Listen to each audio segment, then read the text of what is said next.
시편 78편은 이스라엘 백성들이 듣기에 아주 마음 아픈 메시지라고 어제 말씀을 드렸었죠.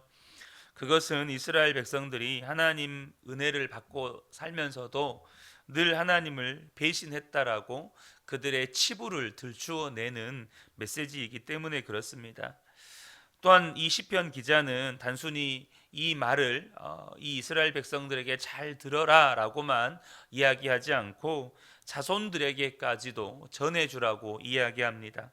우리가 잘못했다는 거, 우리가 하나님을 제대로 믿지 못했다는 거, 그러므로 우리가 겪었던 엄청난 이 실패들을 후손들에게 전해주고 또 그 후손들로 하여금 그 다음 후손들에게도 전해주라고 가르쳐야 한다는 것입니다. 그런데 우리가 이 본문의 말씀을 읽고 있으면 놀랍게도 이스라엘 백성들이 하나님 앞에 배신한 이야기를 하다 보니 그 배신을 다시 품어주시고 다시 용서해 주시는 하나님의 은혜를 이야기하지 않을 수가 없는 것입니다.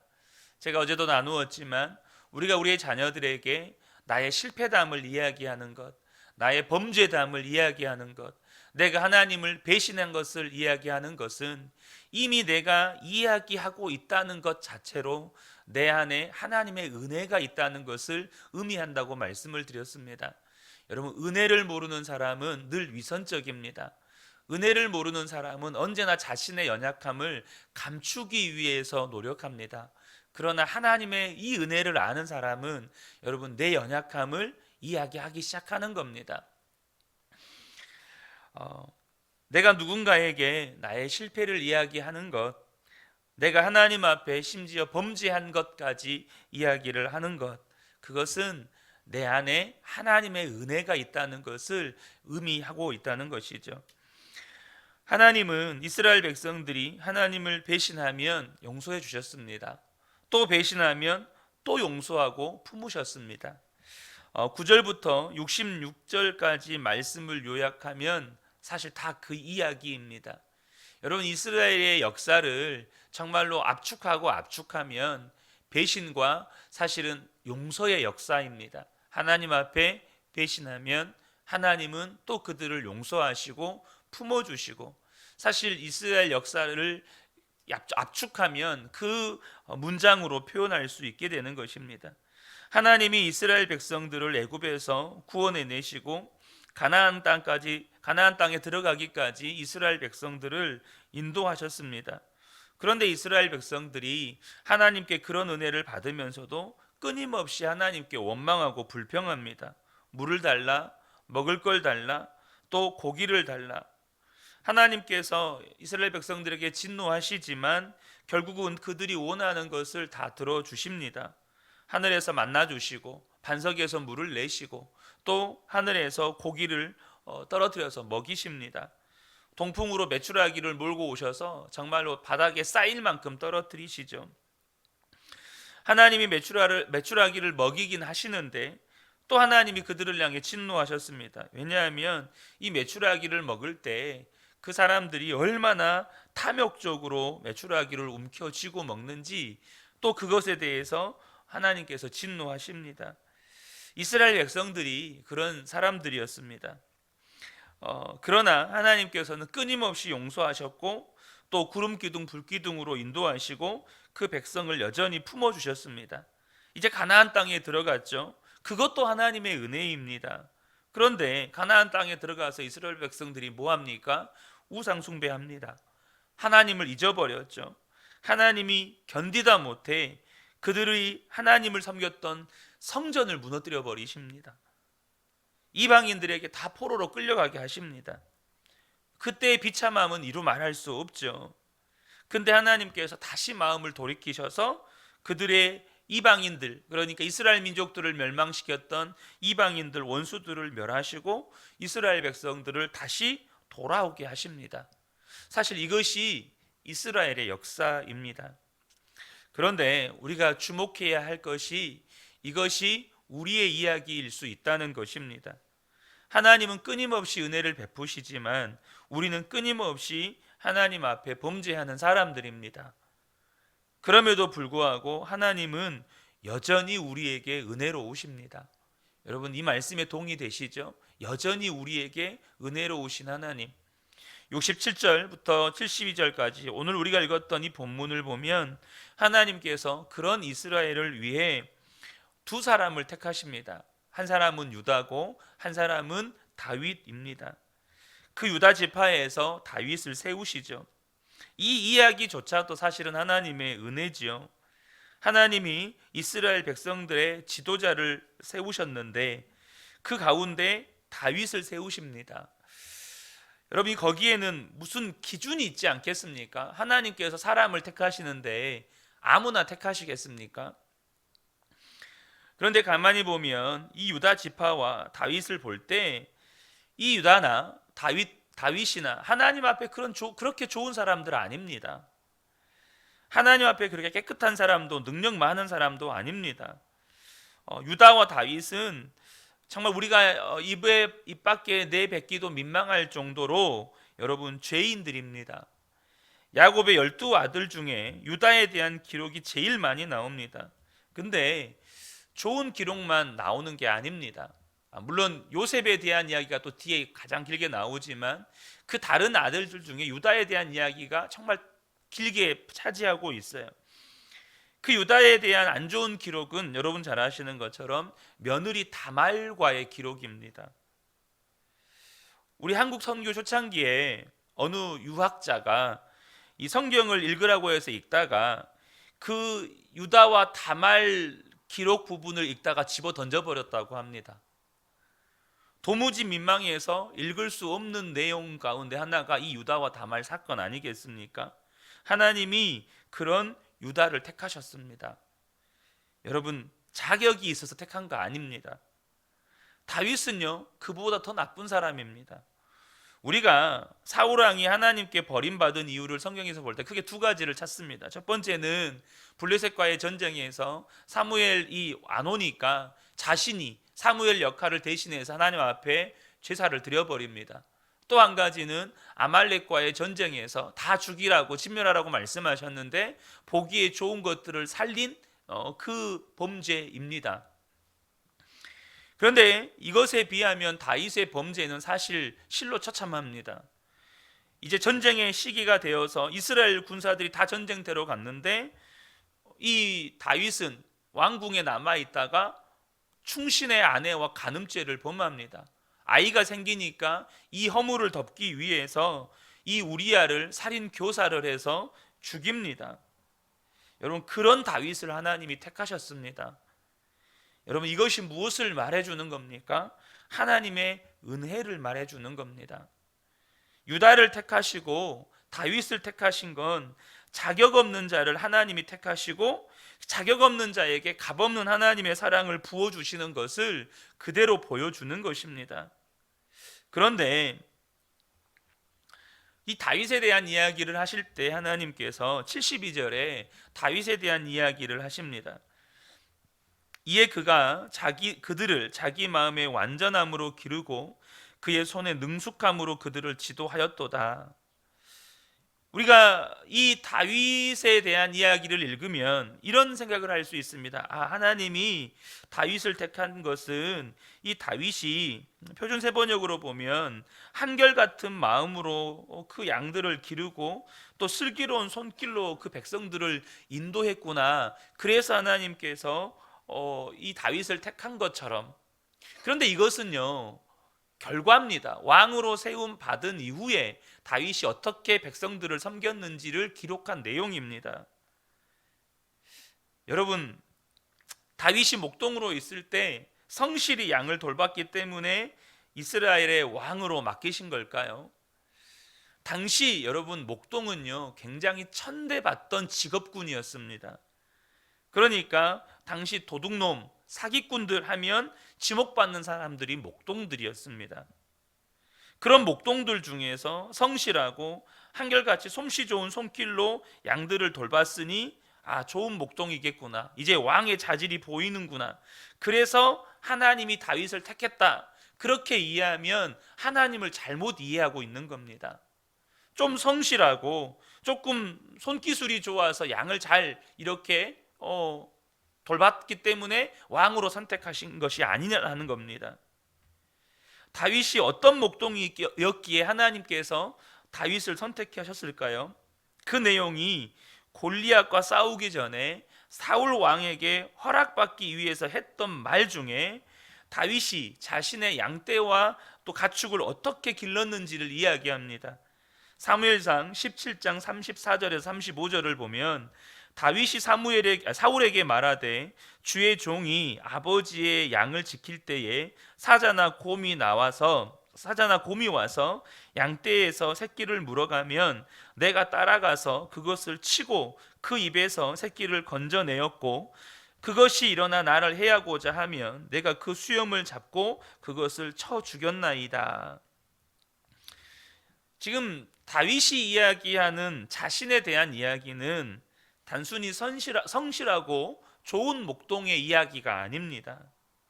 여러분 한번 상식적으로 정상적인 사고로 한번 생각을 해보세요. 사람이 어떤 훈련을 받으면 곰이나 사자랑 싸울 수가 있을까요? 사람이 도대체 어떤 훈련을 받아야 곰과 사자의 수염을 잡고 쳐 죽이는 이런 훈련을 받을 수 있을까요? 여러분, 세상에 어떤 목동이 사자나 곰이 와서 양 새끼를 물어간다고 쫓아가서 그 입에서 양을 되찾아옵니까? 여러분, 늑대가 물어가기만 해도 저 양은 죽었구나 이 생각하는 게 정상적인 사고입니다. 여러분, 사람 목동이요 늑대하고도 못 싸웁니다. 하물며 사자하고 곰과 어떻게 싸웁니까? 그런데 다윗은 좋은 목동이라는 표현보다 이상한 목동이었습니다. 도대체 무슨 정신으로 곰과 사자에게 달려 들어가서 여러분 그 양을 찾아오느냐는 겁니다. 여러분, 이것이 현실감 있는 이야기입니까? 사실 이건 굉장히 비현실적인 이야기입니다. 양의 입장에서 한번 근데요 생각해 보자고요. 양의 입장에서 보면 양이 다윗에게 해준 것이 뭐가 있나요? 없습니다. 양이 다윗에게 해준 거 없어요. 양이 다윗에게 뭔가 혜택을 베풀어 준 건 없습니다. 다윗이 목숨을 걸 정도로 양이 다윗에게 뭔가 준 것이 없어요. 여러분, 우리가 보통 책임감을 이야기한다면 다른 양들이 희생되지 않도록 그 정도 선에서 챙기면 되는 겁니다. 그런데 다윗은 상식적인 수준을 넘어섰습니다. 책임을 가져야 하는 그 책임감의 한계를 뛰어넘는 책임감을 가졌다는 겁니다. 양으로부터 뭐 하나 얻은 것이 없으면서도 양을 살리기 위해 목숨을 걸었습니다. 이것을 양의 입장에서 보면 다윗은 전적으로 은혜의 목동인 겁니다. 그러니까 다윗은 이상한 목동이면서 특별한 목동인 겁니다. 짐승 하나 구하려고 목숨을 거는 것, 여러분 이런 경우를 은혜라고 말을 합니다. 그런데 다윗은 양에게만 그렇지 않고 자기 동족 또 이스라엘의 군대를 위해서 하나님을 위해서도 똑같은 심정이었습니다.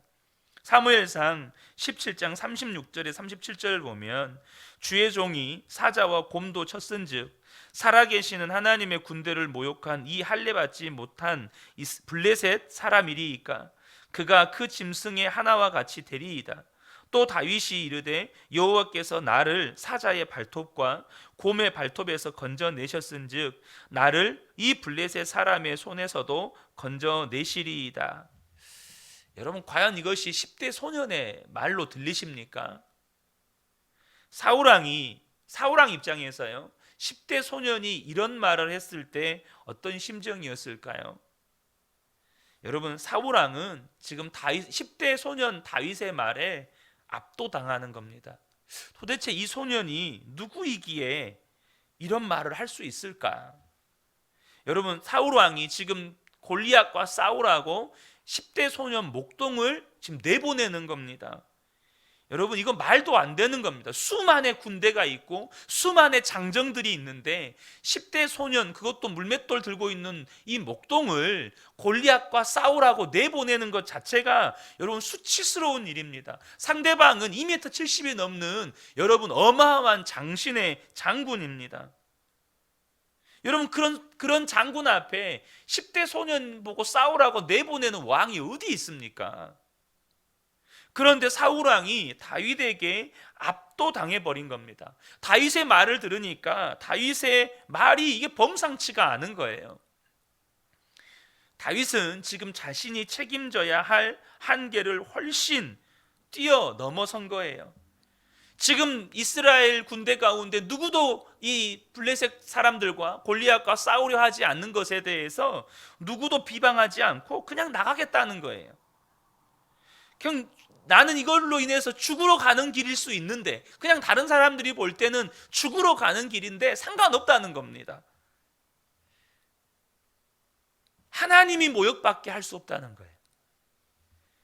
이것이 다윗 속에서 일어나는 은혜입니다. 그래서 하나님이 다윗을 택하신 거예요. 다윗이 하나님의 마음에 든 거예요.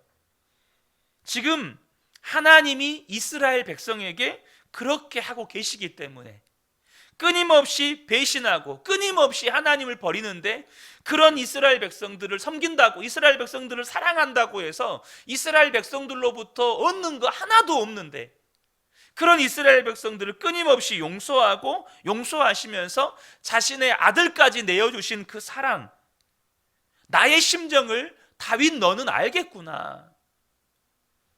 그래서 하나님이 다윗을 이스라엘 백성을 다스릴 왕으로 세우신 겁니다. 내 마음을 너는 알겠구나. 여러분, 사울 왕이 다윗을 죽이려고 두 번이나 이렇게 쫓아오죠. 계속 쫓아왔는데 두 번을 다윗이 사울 왕을 살려주죠. 그때 다윗 안에 죽이면 안 된다는 마음이 일어납니다. 하나님이 기름 부음 받은 왕을 자신 죽일 수 없다는 겁니다. 그런데요, 첫 번째는 그렇게 해서 한번 살려줬잖아요. 그 두 번째 또 온 거예요. 또 죽일 기회가 온 거예요. 그렇게 살려줬는데도 여전히 사울 왕은 다윗을 죽이려고 합니다. 그러면 여러분, 두 번째는 죽여도 되지 않습니까? 한 번 살려줬는데 또 죽이러 온 그 사람을 이젠 죽여도 되지 않겠습니까? 근데 두 번째도 다윗이 안 죽이는 거예요. 그때 다윗이 사울 왕을 죽였더라도 누구 한 사람 뭐라고 할 사람이 없어요. 근데요, 그때 다윗이 사울 왕을 죽였더라면 복수는 했을지라도 다윗의 영원한 언약이라고 말하는 그 영원한 언약을 받은 이스라엘의 왕은 되지 못했을 거예요. 다윗은 달랐어요. 다윗의 마음에는 하나님의 은혜가 있었어요. 자기를 죽이려는 왕이지만 자기는 죽일 수가 없었어요. 사울의 죄를 다윗 자신이 진 겁니다. 그래서 다윗이 통일 이스라엘의 왕이 됩니다. 나중에 사울 왕의 지파인 베냐민 지파조차도 우리의 왕이 되어달라고 다윗에게 나아옵니다. 여러분, 은혜가 있으니까 하나님이 다윗을 쓰시는 겁니다. 하나님의 은혜가 뭔지를 아니까, 다윗의 마음 안에 하나님의 은혜가 있으니까 하나님이 다윗을 쓰시는 거예요. 여러분, 유다도 마찬가지입니다. 여러분, 유다가 허물 많은 사람이지만 며느리가 임신했다는 소식을 듣자 화가 머리끝까지 치밉니다. 그래서 이 며느리를 죽이라고 말을 합니다. 그런데 그때 이 며느리가 어떻게 합니까? 그 허리띠와 지팡인가요? 이것을 보내면서 이 사람이 이 아이의 아빠라고 보냅니다. 자, 유다가 그것을 보죠. 사람을 통해서 보내온 증거품, 아이의 아빠가 이 사람인 것의 증거품을 보면서 그 사람이 자신인 것을 압니다. 자, 그러면 그때 어떻게 하죠? 치부가 드러날 판입니다. 며느리와 동침한 사건이 온 사람들에게 드러날 판입니다. 자, 그럼 어떻게 하면 될까요? 며느리 죽여버리면 그냥 딱 덮어지는 겁니다. 며느리를 죽이면 그 모든 치부가 덮어지는 겁니다.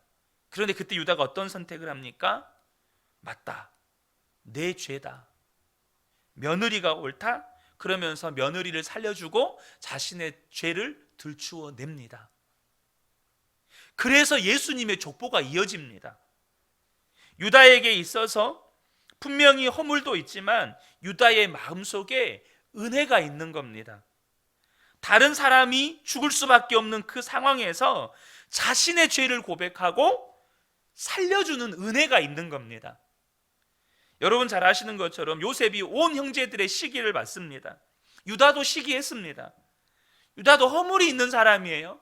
근데 모든 형제들이 요셉을 죽이자고 할 때 유다만은 안 된다고 합니다. 그래서 유다가 어떻게 합니까? 요셉을 팝니다. 요셉을 팔자고 이야기한 사람이 유다예요. 뭐죠? 요셉을 살리자는 거예요. 요셉을 살리자는 거예요. 자신이 10명의 형제들을 어떻게 당할 수가 있겠어요? 그래서 의견을 낸 게 요셉을 팔자는 거예요. 나중에 여러분 아버지 야곱이 가장 사랑하는 아들 베냐민, 요셉은 죽었다고 믿고 있으니까 그 베냐민이 누명을 쓰고 애굽의 노예로 갇힐 판입니다. 노예로 종으로 이제 평생 살 판입니다. 그때 유다가 어떻게 이야기합니까? 내가 대신 종이 되겠다고 합니다. 베냐민 집으로 보내달라.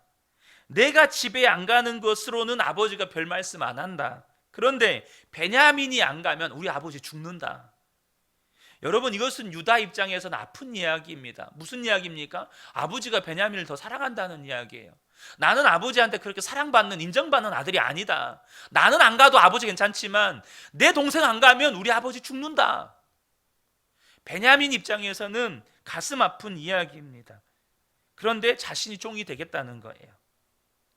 유다의 마음속에 은혜가 있었습니다. 그래서 유다가 택함을 받은 거예요. 오늘 말씀의 결론입니다. 사랑하는 성도 여러분, 하나님이 찾으시는 사람, 하나님이 쓰시는 사람은 그 마음에 은혜가 역사하는 사람입니다. 그것은 하나님이 은혜의 하나님이시기 때문에 그래요. 우리가 범죄하고 또 범죄해도 하나님은 용서하시고 또 용서하시는 일을 하십니다. 저는 저와 여러분이 은혜의 사람이 되시기를 축복합니다. 하나님이 쓰시는 사람, 하나님이 찾으시는 사람, 저와 여러분이 은혜의 사람일 때 하나님은 쓰시고 찾으신다는 거예요. 우리 가정이 사는 길, 누구 한 사람이라도 은혜의 통로가 되면 다른 사람의 죄를 대신 지고 다른 사람의 잘못을 대신 감당하고 내 책임 이상의 것을 감당하면 우리 가정의 분위기는 바뀌는 겁니다. 여러분 교회도요, 은혜의 사람이 있으면 교회 안에 은혜가 넘치기 시작합니다. 우리나라도 우리 민족도 여러분 은혜의 사람이 필요합니다. 누군가 죄를 지었을 때 그 죄를 대신 책임져 주는 사람, 누군가 잘못을 했을 때 그것을 비난하고 정죄하고 들추어내는 사람이 아니라 내 허물이 들추어질지라도 내가 그것이 고통스러운 일일지라도 내가 대신 감당하는 사람. 유다가 그랬고 여러분 다윗이 그랬습니다. 그것이 하나님이 이 시대에 쓰시는 사람이라는 거예요. 그 이스라엘이 범죄했을 때 하나님은 유다를 세우시고 다윗을 세우심으로 또 은혜를 나타내시는 거예요. 사랑하는 성도 여러분, 그렇게 사람들이 죄를 짓고 그렇게 배신해도 여전히 사랑하고 여전히 품어주고 여전히 사랑하는 그 은혜의 사람을 하나님은 주목하십니다.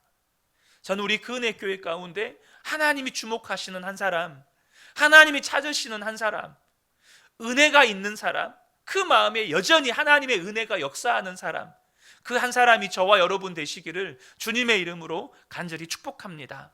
아멘.